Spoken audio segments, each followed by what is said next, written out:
Good evening, everybody. My name's Spencer, and today I'm going to be talking to you about getting the most out of these meal kits that are seemingly popping up everywhere. I love these things because as a busy person, I don't have a whole lot of time when I get home, but I want to eat well when I'm sitting down to the dinner table. So we have more options than we've ever had before. We've got food that's basically already prepared. You can just microwave it.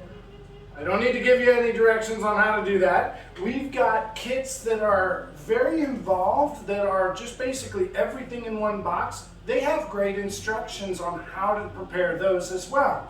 Tonight I'm going to be talking about the ones that seem like the ingredients are all put there, they're all prepped, and they're kind of ready to cook. They're not really fully done yet. They've done a lot of the work for us, but there's still a little ambiguity around it. So I'm going to give you a few techniques and tips to get the most out of your meal kits. Specifically, we've got sip, we've got season, roast, and serve. All right, 4 tips: sip, season, roast, and serve. The first thing we're going to do when we get home to get the most out of a meal kit, we're going to have a glass of wine.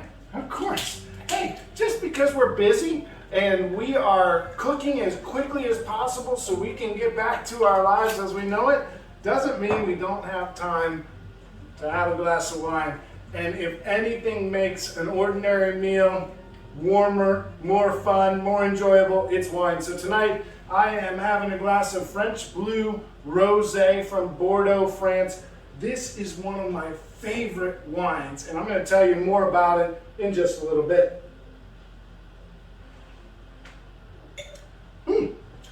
There we go. So, these ingredients that are coming to us, they seem like you could just throw them in the oven. And in fact, if that's all you care to do, it kind of works. But we're not looking for kind of works. We're looking for good food in the least amount of time possible. So the very first technique you want to use when you're using these pre-prepared ingredients is you want to season them. So I've got roasted asparagus, or I've got asparagus that we're going to roast here. I've got prepared green beans. I got a prepared piece of salmon that's sitting on a cedar plank. But all of these things are going to be very bland if we don't season them. So we're going to add salt, we're going to add pepper to them, and we're going to drizzle them with olive oil and shake them up. And when we do that and put it into the oven, it's going to caramelize. It's going to have lots of flavor. It's going to taste good. That's a whole lot different from just tossing it in there and making it hot. Next, we're going to roast things. Roasting is very important and very different from baking. Roasting means we're going to have a hot oven. I've got this oven back here on 425 degrees. It's a gas convection oven. You may not have gas ovens, you may not have convection, and if you don't, that means you just want to go a little higher, either 450 or 475. What we're trying to do when we roast something is we're trying to caramelize it, add more flavor, more color, and make more appetizing, good tasting food. And the last thing we're going to do is we're going to serve this food. I can admit that the dishes we use the most in our house are plastic, really ugly dishes. But you know what? Just because we're eating a quick meal on the go on a weeknight doesn't mean we have to throw it on a plastic plate. In fact, if we serve it on a nice plate, if we garnish it and make it look good, it feels even more special. So with those 4 tips, I'm going to demonstrate a few of those for you today. I've got the original meal kit, a already roasted chicken. As I said, I've got salmon here, I've got asparagus that's already prepped up and ready to cook, and I've got green beans, all that I bought from these ready to cook or meal kit stations. So, first thing I'm going to demonstrate for you is the world's best roasted chicken in 10 minutes with fancy sauce.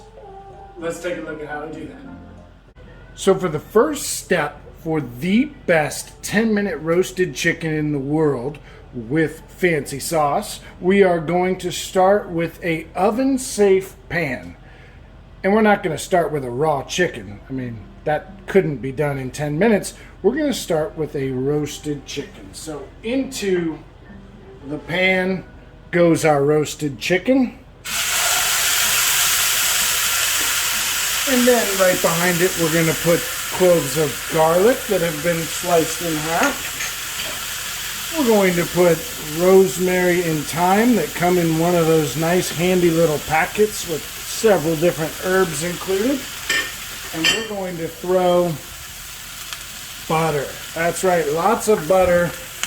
And you may say, that's too much butter. But we're not going to eat that butter. What we're going to do is use that butter to flavor our food. So after I've thrown the butter into the pan here, you can see it's melting. And it's going to pick up the flavors of the garlic, the rosemary, and the thyme. And what we're going to do is reach in here to this butter, tilting our pan, and we are going to start pouring the hot butter right over top of the chicken. Don't worry, it's going to run off, and by the time we're done cooking this chicken, we're not going to eat the butter.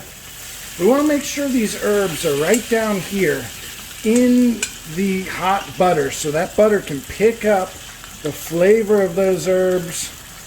So once we get to this point, we're just going to take this roasted chicken, throw it into our 425 degree oven for 10 minutes.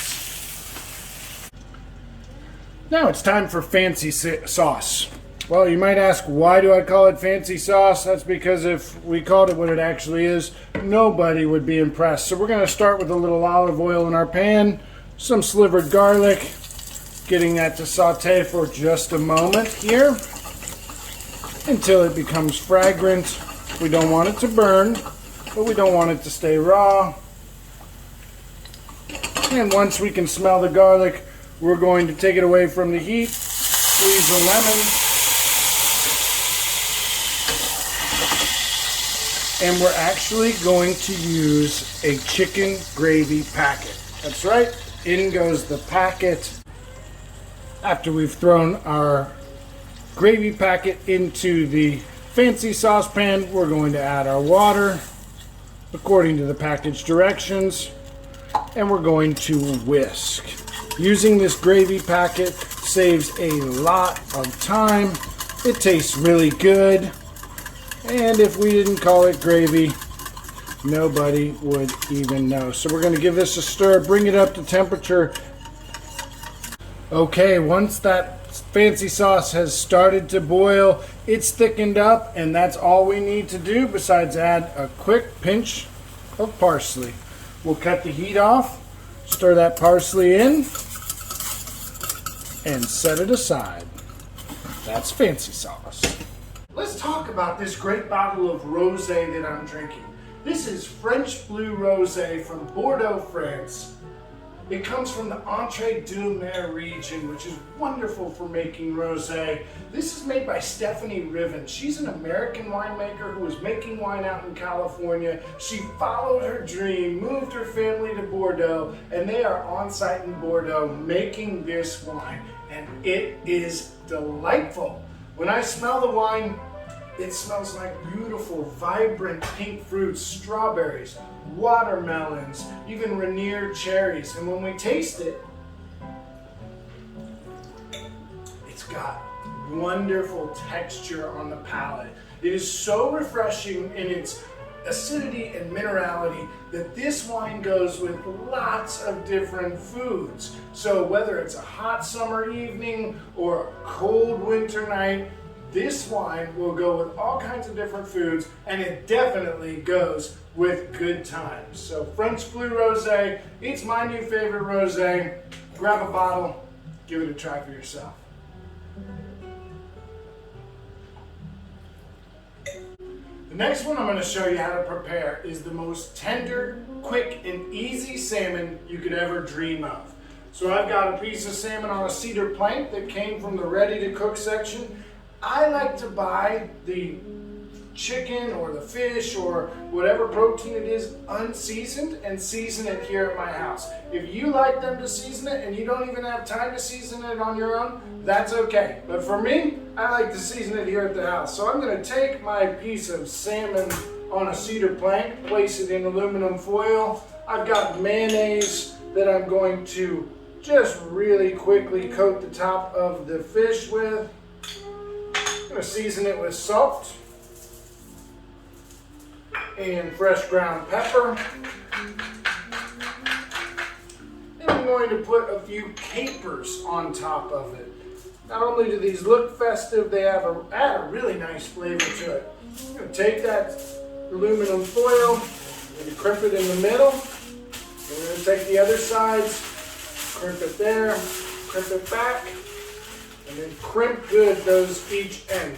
What we're trying to do when we're cooking salmon this way is we're trying to trap steam inside this packet, because the steam cooks the salmon very gently versus that really hot oven that kind of makes it a little tough or dry. And we don't like tough or dry salmon. Now that we've got our salmon packet, into the oven for 10 minutes. The next thing we're going to talk about is how to handle these vegetables that are coming in the ready to cook. As I said, we could just toss them into the oven, but if we do that, they're going to be bland, they're going to be soft, and they're probably going to be mushy, and we don't want that.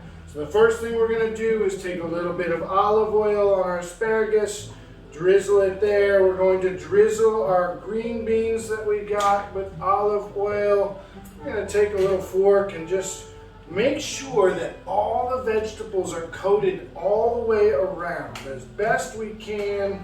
Give them a little toss here, and then we're going to season them. So once again, the salt, both of them, fresh ground pepper. Now because we have coated these vegetables in olive oil and seasoned them properly, when they go into that hot oven, they're going to caramelize up, they're going to look beautiful, and they're going to taste beautiful.